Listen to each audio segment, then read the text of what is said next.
देखती आंखों सुनते कानों डॉक्टर अब्दुल मोहम्मद का आपको सलाम पहुँचे।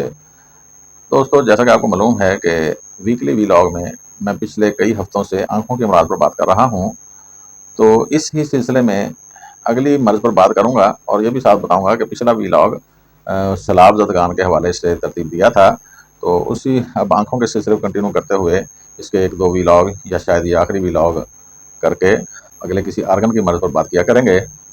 तो जैसे कि आपको मालूम है कि हम पहले इसमें myopia, glaucoma, pink eyes, Basharat पे हम बात कर रहे हैं आजकल।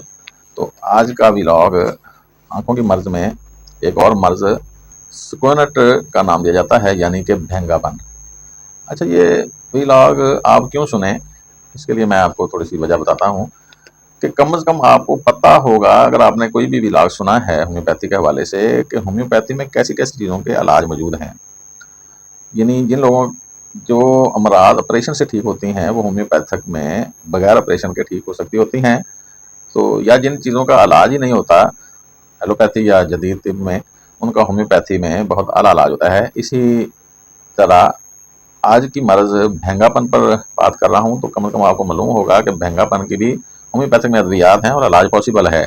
थोड़ा सा इलाज लंबा तो हो सकता है, लेकिन बैरकैफ अगर 50% 70% भी आपकी आंखें सीधी हो जाएं तो मेरा ख्याल ये घाटे का सौदा तो नहीं होता।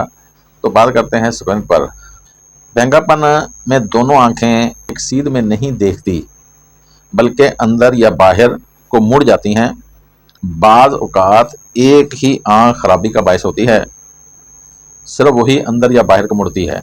ये मर्ज़ आमतौर पर बचपन से ही शुरू हो जाया करता है, मगर बाज़ औक़ात जवानी में भी किसी और मर्ज़ के रद्द-ए-अमल पर या किसी और मर्ज़ के नतीजे में आ सकता होता है। जैसे कि टाइफाइड का आमतौर पर कहा जाता है कि टाइफाइड आंखों पे पड़ गया है, या ये टीबी आंखों पे पड़ गई है, शुगर आंखों पे पड़ गई है जवानी में। ऐसे यानी किसी भी मर्ज़ के नतीजे के तौर पर भेंगापन आ सकता होता है। आमतौर पर जिन बच्चों की नज़र कमज़ोर होती है वो भेंगापन का शिकार हो जाया करते हैं। आमतौर पर भेंगापन होने की मुख्तलिफ वजूहात हो सकती हैं, जैसे कि अभी मैंने बताया कि टाइफाइड, खन्नाक, पोलियो,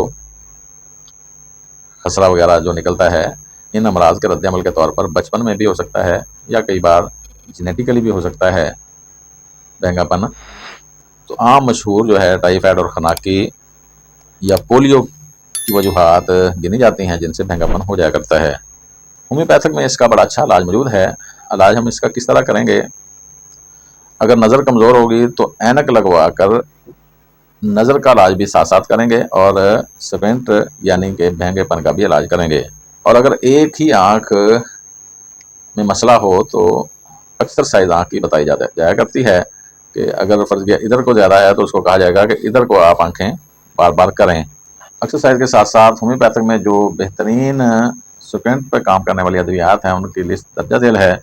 जैसे कि एपस है। एपस में आमतौर पर आंखें सूजी हुई होती हैं, सुर्ख रहती हैं।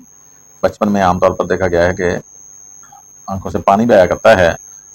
बेलाडोना है, ये भी, इसकी भी आंखें सुर्ख होती हैं, गर्म होती हैं, दुखन रहती है, दर्द हुआ करता है। जलसीमियम है, साइकेलिमन है, साइना है। साइना आमतौर पर ऐसे बच्चों की आंखों के लिए बहुत आला है, जैसे जिनको चमूने वगैरह भी हों, पेट में कद्दू दाने वगैरह होते हैं, उनके लिए आमतौर पर साइना बना करती है।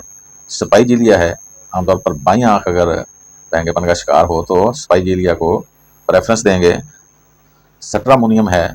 सट्रामोनियम के इसके बाकी थोड़े से अलामात देख लिया करते हैं, जैसे कि ये बहुत ज़्यादा बातूनी या बुड़बुड़ाने वाला होता है आमतौर पर, और नफ्सियाती तौर पर थोड़ा सा कह लें कि हिला हुआ सा महसूस हुआ करता है। यानी सट्रामोनियम की बात कर रहा था। सेकोटा है, फास्फोरस है, नेट्रम म्योर है, सिस्टस कैनाडस है, टोबैकम, एलोमन और किलकेरिया के मरकबात इसमें काम किया करते हैं। तो बात कर रहा था स्क्वेंट पर, या जिसको आप भेंगापन कहते हैं। अस्सलाम।